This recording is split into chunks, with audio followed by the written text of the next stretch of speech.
زمین کے وہ ٹکڑے جو اللہ تبارک و تعالیٰ کو زمین پر سب سے زیادہ محبوب ہیں، یعنی مساجد، ان کو خراب کرنے کی، ان کو برباد کرنے کی ایک کوشش شروع کی گئی، اور اس کے اندر 6 مساجد پہلے شہید کی گئیں، پھر 7ویں مسجد امیر حمزہ کو شہید کیا گیا، 10 مسجدوں کو نوٹس جاری کیے گئے، جامع حفصہ کو نوٹس جاری کر دیا گیا۔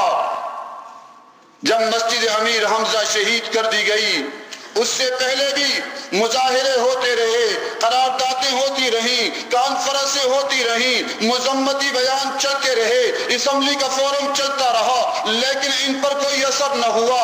جب انسان سب چیزوں سے مجبور ہو جاتا ہے تو پھر اگلا قدم اٹھانا پڑتا ہے۔ ہم 58 سال 60 سال سے کہتے رہے ہم میدان عمل میں اتر جائیں گے، میدان جہاد میں اتر جائیں گے، جب بھی کوئی مسئلہ آیا ہم میدان جہاد میں اترنے کی باتیں کرتے رہے، لیکن میدان جہاد میں اترے کیوں نہیں؟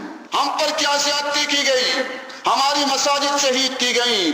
کون سی مسجدیں؟ وہ مسجدیں جو کعبہ کی بیٹیاں ہیں، وہ مسجدیں جہاں صبح شام 5 وقت اللہ اکبر کی صدائیں گونجتی تھی، اللہ کی کبریائی کی صدا گونجتی تھی، وہ مسجدیں جہاں اللہ کی توحید کی صدا گونجتی تھی، پیغمبر کی رسالت کی صدا گونجتی تھی، جہاں حی علی الصلاح حی علی الفلاح کی صدائیں گونجتی تھی، جہاں سجدے ہوتے تھے، جہاں بچے قرآن مجید کی تلاوت کیا کرتے تھے۔